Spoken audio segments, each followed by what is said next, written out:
Assalamualaikum warahmatullahi wabarakatuh. Selamat pagi teman-teman, semoga semuanya sehat selalu. Berjumpa lagi dengan pembelajaran matematika ya. Nah teman-teman, hari ini kita akan belajar segi banyak peraturan dan tidak peraturan. Langsung saja, mari kita belajar bersama. Segi banyak peraturan dan tidak peraturan.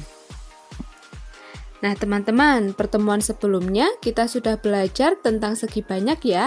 Ayo kita ingat kembali syarat suatu bangun disebut segi banyak. Jadi, suatu bangun disebut segi banyak apabila memenuhi dua syarat. Yang pertama, berupa kurva tertutup sederhana, dan yang kedua dibentuk dari garis-garis lurus. Nah, segi banyak berdasarkan sifatnya dibagi menjadi dua macam. Yang pertama yaitu segi banyak beraturan, dan yang kedua segi banyak tidak beraturan. Nah, yang pertama kita akan belajar tentang segi banyak beraturan. Segi banyak beraturan adalah segi banyak yang sisi-sisinya sama panjang serta sudut-sudutnya sama besar. Jadi, suatu segi banyak disebut sebagai segi banyak beraturan apabila memenuhi dua syarat. Yang pertama, sisi-sisinya sama panjang, dan yang kedua, sudut-sudutnya sama besar. Jadi, kalau ada satu saja sisinya yang tidak sama panjang, maka itu bukan segi banyak beraturan. Atau, jika ada satu sudut yang tidak sama besar, maka segi banyak tersebut bukan segi banyak beraturan. Misalkan ada sebuah contoh, di sini ada sebuah gambar. Nah, di sini sisi-sisinya sama panjang. Jadi sisi yang di sini apabila panjangnya 2 cm, di sini juga 2 cm, di sini juga 2 cm. Jadi ketiga sisinya semuanya sama panjang. Kemudian sudut-sudutnya di sini, sudut itu pertemuan antara dua sisi ya, teman-teman. Atau pojok-pojokan di sebelah sini, di sini juga sama besar. Nah, sisi-sisi yang sama panjang biasanya dilambangkan dengan memberi garis miring pada sisi-sisi yang sama. Satu garis miring seperti ini ya teman-teman ya. Atau bisa juga dengan dua garis miring. Nah, karena di sini jumlah sisinya ada 3, 1, 2, 3 yang panjangnya sama, maka bangun ini disebut bangun segitiga beraturan. Nah, segitiga beraturan juga disebut sebagai segitiga sama sisi. Bagaimana teman-teman, bisa dipahami ya? Misalkan contoh lagi. Nah, pada bangun yang kedua, sisi-sisinya sama panjang. Di sini misalkan 4 cm, di sini 4 cm, 4 cm, dan yang lainnya juga 4 cm. Kemudian sudut-sudutnya di sini, besar sudut di pojokannya itu semuanya sama. Sama-sama 90 derajat atau sudut siku-siku ya teman-teman. Materi sudut akan kita pelajari di akhir pembelajaran kelas 4. Nah, kemudian sisi yang sama panjang bisa juga ditandai dengan dua garis miring. Seperti ini ya teman-teman, boleh satu garis, boleh dua garis. Nah, tanda seperti ini menunjukkan kalau sisinya adalah sama panjang.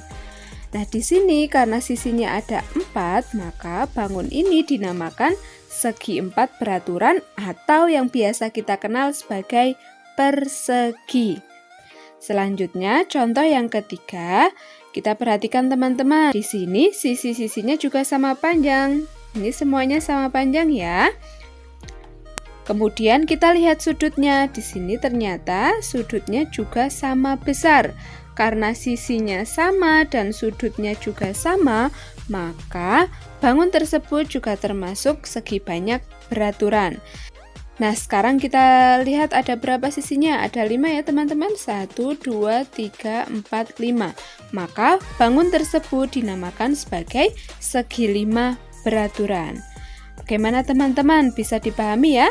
Segi banyak beraturan memiliki dua syarat. Yang pertama, sisi-sisinya sama panjang dan sudut-sudutnya sama besar.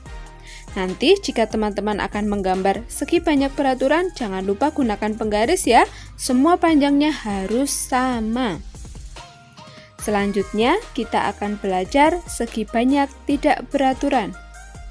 Segi banyak tidak beraturan adalah segi banyak yang sisi-sisinya tidak sama panjang serta sudut-sudutnya tidak sama besar.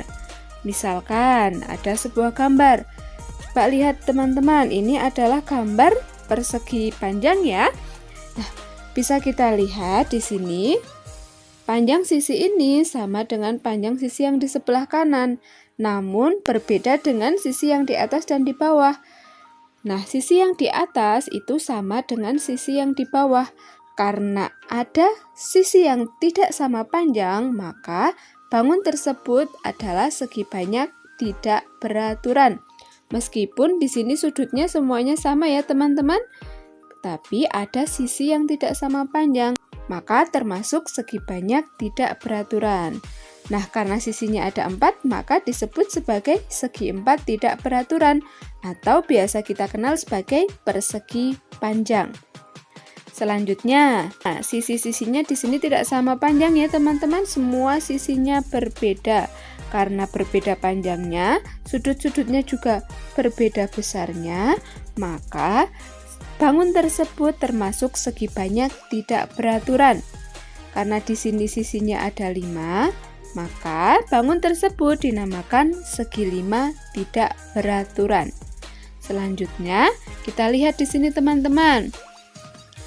Pada bangun tersebut, sisi-sisinya tidak sama panjang. Bisa dilihat ada sisi yang lebih besar dan ada sisi yang kecil.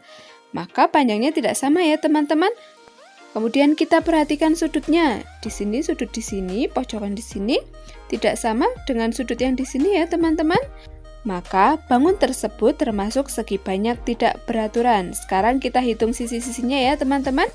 1, 2, 3, 4, 5, 6, 7, 8, 9, 10, 11, 12. Ternyata ada 12 sisi, maka bangun tersebut dinamakan segi 12 tidak beraturan. Nah, bagaimana teman-teman pembelajaran matematika hari ini? Mudah bukan? Tetap semangat belajar matematika ya, karena matematika itu mudah dan menyenangkan. Terima kasih. Wassalamualaikum warahmatullahi wabarakatuh.